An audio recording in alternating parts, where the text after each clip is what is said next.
As the Trump administration begins to take shape, as President-elect Trump begins appointing and choosing his new top team, it seems like some very pro-India faces have already been picked for the top two spots in the Trump 2.0 administration. Big two positions have gone to politicians who have had a very hard pro-India stance in their politics in the United States. For instance, Mike Waltz, who is the co-chair of the India caucus in US Congress, has been appointed the National Security Advisor. He is a man who has routinely condemned attacks on India, Indian consulates. He is also a person who facilitated the Modi address to the joint session of US Congress in June last year, and also Secretary of State, while not officially announced just yet, is widely being tipped to be Senator Marco Rubio of Florida. Trump's big pro-India message in how the big administration appears to be shaping up. I want to bring in India Today's managing editor Gaurav Sawant live with us at this point. Gaurav, Mike Waltz and Marco Rubio, there are many other names for other positions, but just with these two, both persons, with a very explicit pro-India stance in their politics. Marco Rubio is the person who actually pushed and sponsored the US-India Defense Cooperation Act, which is currently under congressional review. Mike Waltz is co-chair of the India caucus in US Congress. What is the message here, Gaurav, and what does this mean for India? So it means Achhe Din for India very clearly. It means Achhe Din for those who are combating terror. It means good days and really good days for those who really want rules-based order. So let's take this one by one. If we were to talk about Mike Waltz first, he's a veteran. He's a veteran of multiple tours in Afghanistan. He's a colonel, a retired colonel. He's a Green Beret. The fact that he's an ex-serviceman who's had multiple tours of duty in Afghanistan is very clear. He knows the ins and outs of Pakistan state-sponsored radical Islamist terror. So he will be extremely, extremely influential in the Trump policy. Donald Trump, anyway, is seen a hardliner on Pakistani terror. Remember, he said we are giving them billions of dollars and they're using it to kill American soldiers. So where does that thinking come from? That thinking comes from officers or, soldier diplomats like, Mike Waltz. He's known as a warrior diplomat, point one. Yeah. Point two, he's very, very clear on how to deal with countries like China. He's very clear on how the US needs to deal with countries like Iran.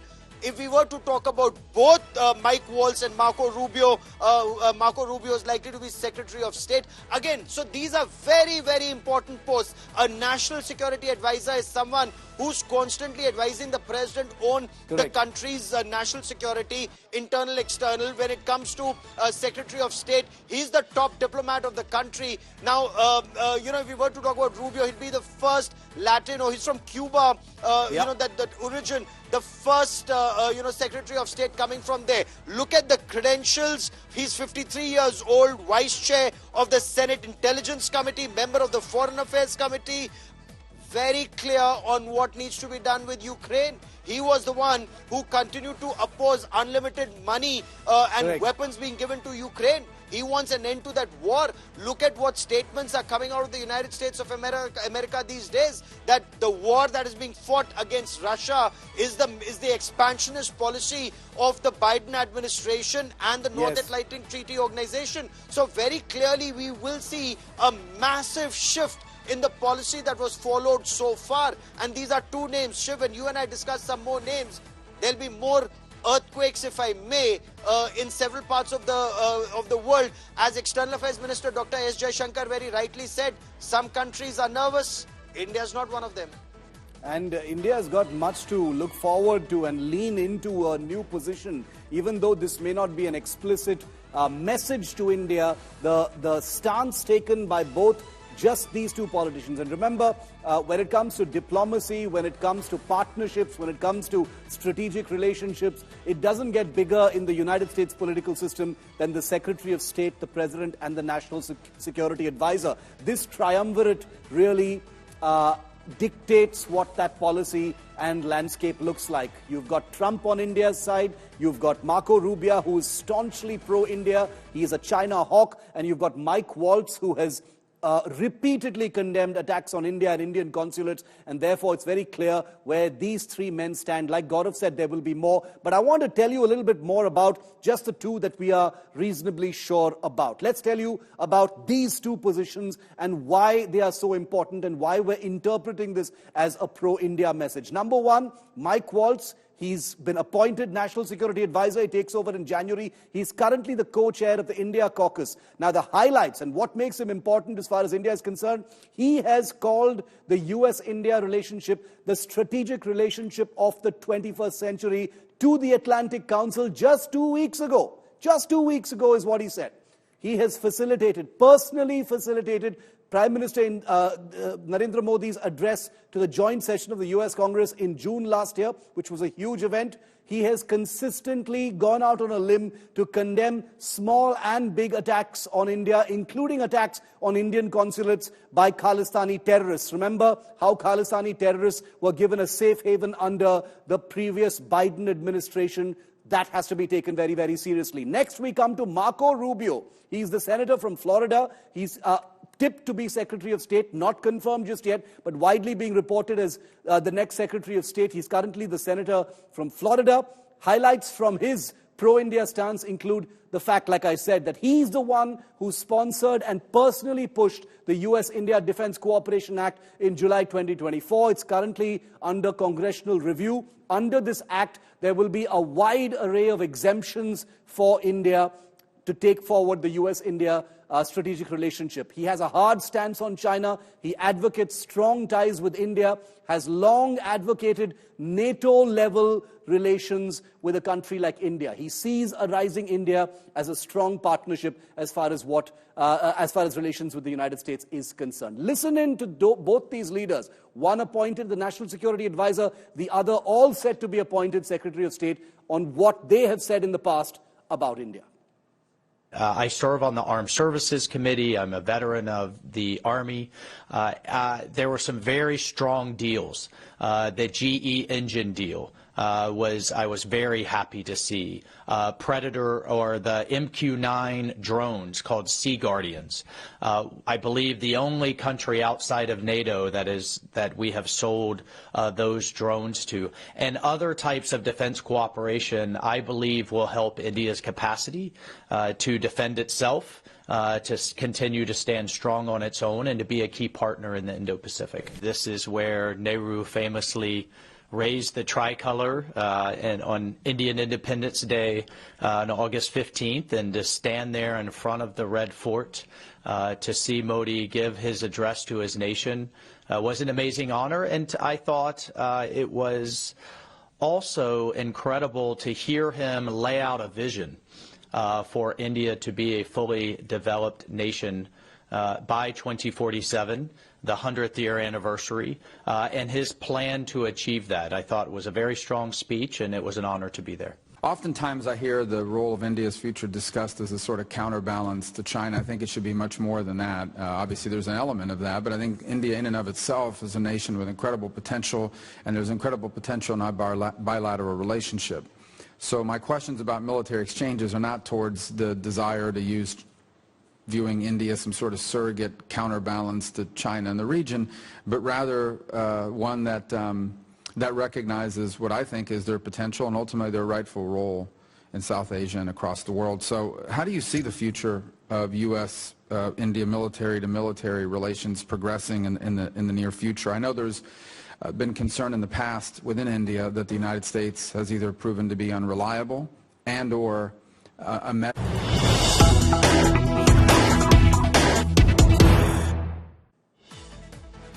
I want to bring in India Today's Gaurav Sawant back in on this. We've got some breaking news coming in first, and I'll bring Gaurav in on that. We've shown you what Marco Rubio is tipped to be the Secretary of State. Mike Waltz is confirmed as the National Security Advisor, but there are two more pro-India faces that could be joining Team Trump, is what we're hearing. This is not confirmed. It's still in the realm of speculation, but it is being widely reported that there is suspense over Trump's CIA director and there is suspense over Trump's Secretary of Defense appointments. There's huge buzz that Kash Patel, a close advisor to Trump, could be the next CIA director. He's just 44 years old, my age, and he could be the next director of the Central Intelligence Agency. There's also big buzz that Tom Cotton is tipped as Secretary of Defense. The head of the Pentagon could be Tom Cotton. Now remember, disclaimer of course, that this is all speculation. These two names have not been confirmed. Neither has Marco Rubio. Marco Rubio is almost confirmed to be Secretary of State. That announcement is likely to come very, very soon. But as far as CIA Director and Secretary of Defense is concerned, Tom Cotton, Kash Patel's names are doing the rounds. Gaurav, bringing you back in on this. Once again, Gaurav, sensitive posts of a security nature, the CIA, the Secretary of Defense, both names once again with a very distinct pro-India character. Well, Langley will be in the headlines in case it is Kash Patel. But even if he is not, so let's take this one by one. Very, very important positions both. Whether Kash Patel comes as CIA chief, he could well be, going to FBI according to some of the networks in the United States of America, or could be appointed as the Attorney General. But either ways, he's a fierce loyalist when it comes to Donald Trump, has been working with him very closely. In fact, his book is seen as the guide that Donald Trump will take to cleanse the system or drain the swamp in the United States of America. What has he said? Government gangsters need to be dealt with. Roadmap to end deep state's reign in the United States of America. And being a former Department of Defense official, he's someone who's dealt with it extensively. He's an insider who knows where the rot is, how to stem the rot, and how to ensure that it's the people who are powerful. I mean, that's the buzz in the United States of America. Let's talk about Tom Cotton for a moment. Senator from Arkansas, somebody again who's seen as someone who's close to India. If I could just take you back to 2016, remember there was that terror attack that had taken place at the brigade headquarters in Puri. That was Pakistan state-sponsored radical Islamist terror, after which India had launched a surgical strike. And you've written very extensively about the surgical strike, Shiv. So here was a leader in the United States of America who issued, perhaps one of the first to issue, a major statement and said that India and the United States need to deal with this threat of radical Islamic terror. And he's someone who's very clear about what needs to be done to deal with Pakistan state-sponsored terror, to deal with a country like an expansionist, neighbor of ours to the north. So whether it's China, whether it's Pakistan, whether it's to deal with countries that Israel is having to deal with, all of these people, one, very young, two, very clear in their head, and three, completely in sync with the thinking of US President-elect Donald Trump on what needs to be done internally and externally, Shiv. Stay with me, Gaurav. Geeta Mohan, our Foreign Affairs editor, just back from covering this historic election, is also with me live. Geeta, after some months of diplomatic upheaval and friction between India and the United States, the Indian Foreign Office is going to be quite chuffed about the friendly faces lining the Trump cabinet, at least so far. Mike Waltz of the India caucus, Marco Rubio, a staunch, pro-India senator from Florida, talk of Kash Patel and others doing the rounds right now. Good news for Indian diplomacy. Well, absolutely.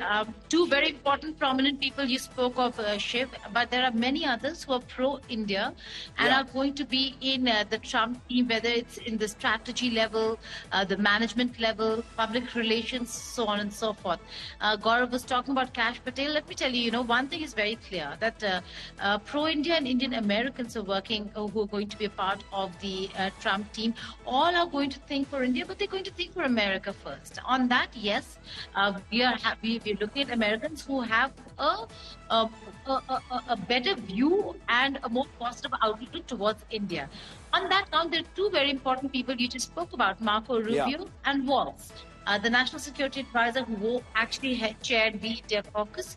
But Marco Rubio is very interesting. Marco Rubio is somebody who actually had introduced the US-India Defense Cooperation Act, almost likening India to any other non-NATO ally of America. And like Japan is not a NATO member, but almost like a NATO member. So non-NATO ally America. And that was what Marco Rubio did for India under the US-India Defense Cooperation Act. These are important aspects. You have to account for the fact that they actually think that India is somebody that they need to partner with, not just when it comes to economics. Well, there would be problems there because Trump has been hard on India when it comes to trade. But on the defense and strategic front, that the two countries are going to be aligned, that they think alike, and that India's interests in a way would be covered with what and how US views threats and what the threat perception of India and US look like. Geeta and Gaurav, thanks very much for tracking this. Remember, this is a developing story. With each day that passes, it looks like the President-elect of the United States is appointing more and more members of his top team, and we will be bringing you more of those. I'm going to analyze a little further where things are at. We'll be bringing in Sushant Sareen in just a moment. But before that, I wanted to give you a bit of a reality check. Now, viewer, many people will be tempted to say that this is overwhelmingly good news for India, but there could be some pain points as well. So I wanted to give you a kind of, a deeper kind of perspective of what improves for India under Trump 2.0 and what could pose a concern or a challenge. Let's look at the first aspect of strategic cooperation. What gets better? Stronger defense ties. Trump sees India as a counterbalance to China in the Indo-Pacific. What could get difficult is that inconsistent foreign policies, which have been a hallmark of Trump, could strain strategic trust. Then you've got the aspect of trade. Relations could get better. Reducing China's supply chain influence could boost India's exports. What could get difficult, however, is that Trump is tough on tariffs. Tariff disputes, like in his first administration, may return given Trump's protectionist trade stance, and that is not advantage India. Then you've got geopolitics. What gets better? Strong alignment on countering China's assertiveness in Asia, particularly via the Quad. But what gets difficult? Trump's unilateral actions could alienate allies, disrupting India's diplomacy. This is just a perspective of how things are being seen. Then you've got immigration and visas, very important. What gets better? Possible H-1B visa flexibility if tied to business interests. But what gets difficult? Tighter immigration policies and visa restrictions overall could impact Indian professionals seeking to go and work in the United States. Then you've got the important issue of energy and climate. What gets better between India and US? Increased focus on energy cooperation, especially LNG exports to India. But what gets difficult? Reduced focus on climate agreements may clash with India's renewable energy goals as enunciated by Prime Minister Modi. Then you've got defense and arms sales. Obviously, there's going to be accelerated arms sales to India, bolstering its military capabilities. Remember, the recent drone deal that was signed was actually the brainchild of President Trump. What gets difficult, however, is that increased pressure on India to buy more US defense equipment, potentially limiting the possibility of diversification of our military hardware sources. Then you've got technology and digital, which is a big focus area for India and the Prime Minister. What gets better? Potential cooperation in AI, quantum computing, cybersecurity. But what gets difficult? Potential data localization issues and pressure on India to align with US tech policies against China. Elon Musk could play a big role in where things land here. Then you've got tariffs and markets. What gets better? Support for Indian goods if aligned with Trump's anti-China stance. What's get difficult? Renewed pressure on India to lower tariffs on US goods, especially in agriculture and manufacturing. The sensitive issue of human rights and democracy. What gets better? Less interference in India's internal policies, such as Kashmir and CAA, than Democrats. But what gets difficult? Potential neglect of shared democratic values affecting soft power cooperation. Finally, investment and infrastructure, what gets better between India and the United States, encouraging US private sector investment in India infrastructure. But what gets difficult, Trump's unpredictable trade policies may deter long-term US investment. So we've shown you what the playground actually looks like, what the canvas actually looks like between India and the United States under Trump. But it seems like the people he's picking to execute his policy, his Project 2025, at least so far, should bring cheer to the Indian Foreign Office. So I want to bring in Sushant Sareen, who's one of India's most well-known commentators on diplomatic and strategic affairs. He's a senior fellow with the Observer Research Foundation. Sushant, welcome. Thank you for your time here on India Today. I wanted your view, Sushant, first off, on Marco Rubio, tipped to be, not confirmed yet, but tipped to be Secretary of State, and Mike Waltz as NSA. We've forgotten one guy we already have in the White House, which is the Vice President. Courtesy his wife, I think he is quite aware of India and he's well disposed towards India. So I think it's great to have people who are well disposed towards India, but let's not make a mistake to think that they are there because they are pro-India. They are there because they are American nationalists and they see value in a partnership with India, which is something we should build upon. We have the equities, but we now need a kind of a policy framework at what levels we need to deal with these guys. Because look, let's face it, at the end of the day, they're going to be pushing for American interests, which to a great extent converge with Indian interests. The question, however, is going to be that how far are we willing to go? You know, until now, what we've done is a lot of fence sitting on many of the issues. Maybe we can continue doing that, but there will be certain issues in which we will have to jump over the fence on one side or another. There will be lesser pressures on us, for example, on our association with the Russians, because I think the Americans also want a kind of a détente with the Russians. There will be certain pressures on us on Iran, which we think is important for us, not for any other reason, but at least to approach Afghanistan or have an alternate route to Afghanistan or to make an outreach into Central Asia. But on China, again, how far are we willing to go with the Americans is something that we will have to take a call on. And finally, on the transactional aspects, you know, that entire long list which you recounted, I don't see much of a problem in it. So, for example, if, you know, we are already diversifying our military supplies by going to the Americans.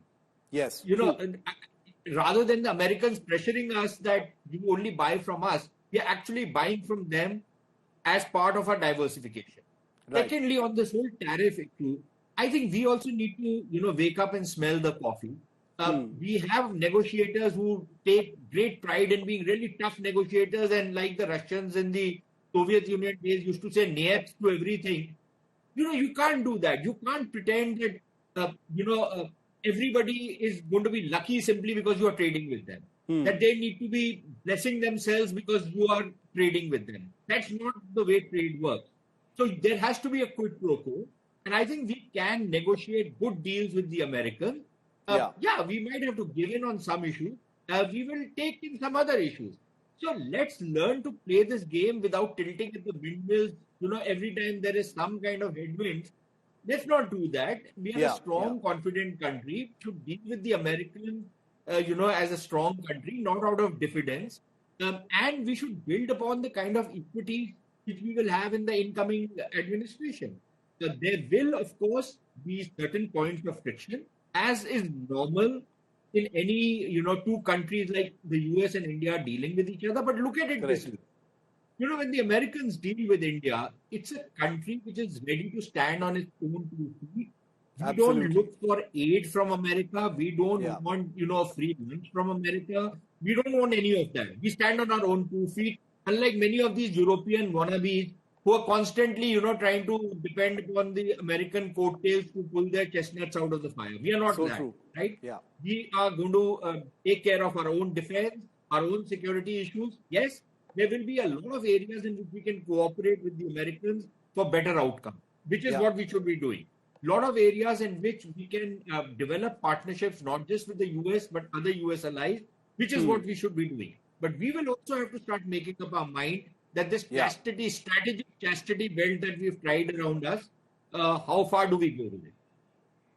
I'm really glad you mentioned that, both the decisions and the appointments that we've seen, under this new incoming administration, are not a message to India. This is about, the people there, and the advantage needs to be taken by India. These are all decisions that are taken in self-interest and not out of any kind of generosity or diplomatic messaging. But Sushant, my second question to you would be the issue of China itself. We've seen what's happening between India and China, very, very minuscule baby steps towards some kind of a larger attempt at normalization along the line of actual control. You've got people who've taken very hard, China hawkish stances, who occupy now the National Security Advisor's post, potentially the Secretary of State's post as well, and maybe others. How does that play as far as India is concerned? How will India be looking at that? Yeah, so look, at one level, it's good for us. If you have China skeptics or China baiters in the American administration, and we've seen from 2016 onwards, the US-China relationship has been going downhill, right? Which works well for us, but provided we are in a position to take advantage of it. Now, I think we will have to do some tightrope work. After all, we are right on the border with China. If there is some kind of fight which breaks out between India and China, we are the guys who are going to be at the at the front lines of this whole conflict. So we need to be mindful of that. But I think that is where the diplomatic challenge for India is going to come. This big strategic challenge is not that the Americans are now, there's a greater convergence of interest between India and the US on China. How far is that convergence of interest going to translate into something much more substantial? And then what does it do with the fact that ultimately we have to live with China till eternity, right? It's going to be on our border. So what are we planning to do about that? Does this make the Chinese more reasonable, which it seems to be doing? Because suddenly, they have street reasonableness personified. They're taking Indian journalists, doing all kinds of things. Are we going to get fooled by that? There is a certain wish list they've given that allows free visas, allow air traffic, etc., etc. How far are we willing to go and to normalize with the Chinese, given the fact that they are still not ready to address the border question? Forget the border question; they're not even ready to sign on where the LSE actually runs. They are resisting that since 2014. Something that Mr. Modi has made a very strong push for ever since he came into office in 2014. The Chinese have been balking on that. They've not been ready to negotiate on that or even talk on that with any degree of seriousness. So the point is that this is a kind of a diplomatic tightrope walk that we will have to do and see how best we can maximize our national interests, in partnering closely with the Americans and also making the Chinese more reasonable. And entering into some kind of a détente, for want of a better word, with the Chinese. So let's see how we play this game. But I think our primary objective should be to profit from this partnership with the United States, to increase our own capabilities and capacities, to increase our knowledge economy. And frankly speaking, Shiv, I've been saying that since 2014. You can talk about Make in India, you can talk about everything else, but until and unless you are ready to dismantle this goddamn Inspector Raj in this country, until and unless you are willing to clean up, some of the rules and regulations which actually disincentivize manufacturing, which actually punish businessmen and the productive, people in this country, until and unless you are willing to clean up your laws and make your administration more responsive, this will be another missed opportunity. We've got these 4 years. Let's maximize it. Let's see how we play this game, as you rightly put it. There are going to be some tough decisions to make. Thanks, Sushant Sareen, as always, for giving us, some difficult and challenging things to actually think about as we continue to report on how the Trump administration actually shapes up. There's no room for exuberance. It's a difficult journey ahead, but there is some room, at least for cheer, that some friendly faces finally appear to be in this US administration. You will see much more of Sushant right here on India Today as we continue to analyze how Trump 2.0 gets its shape and character. We've got some more breaking news coming in now.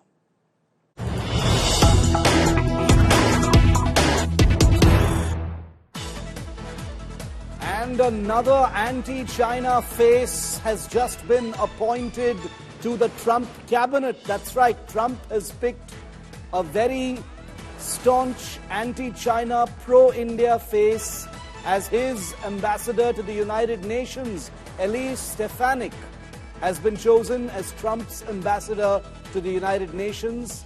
Nikki Haley, remember, was sidelined.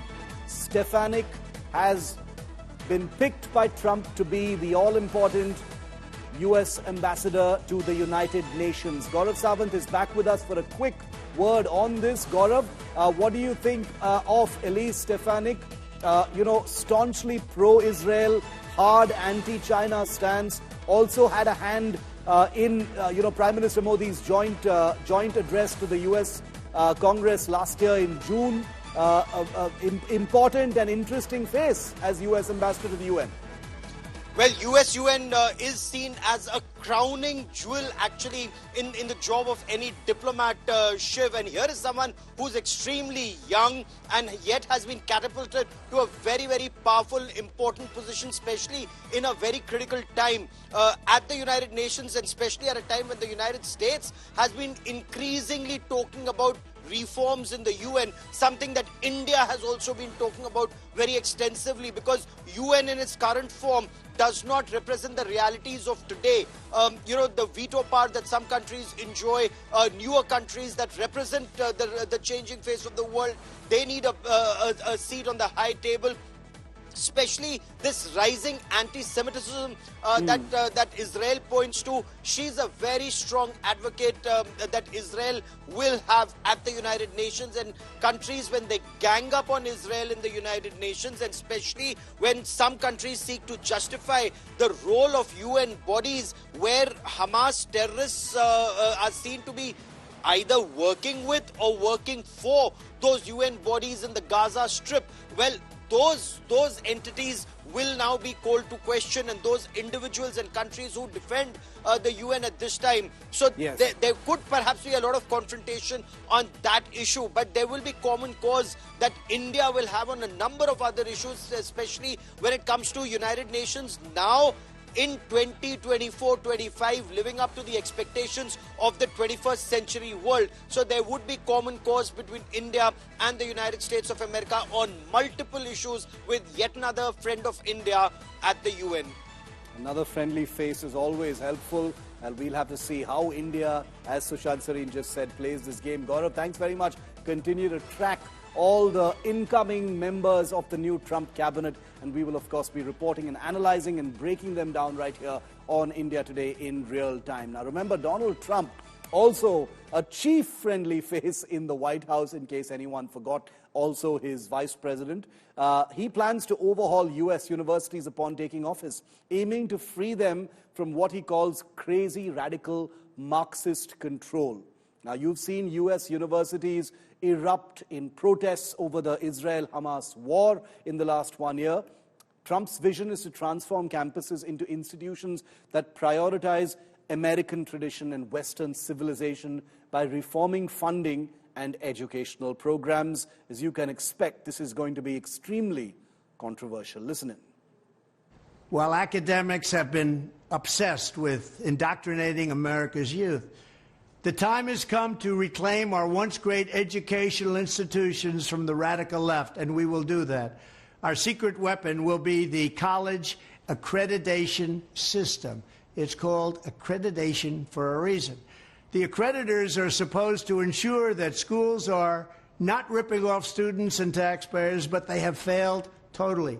When I return to the White House, I will fire the radical left accreditors that have allowed our colleges to become dominated by Marxist maniacs and lunatics.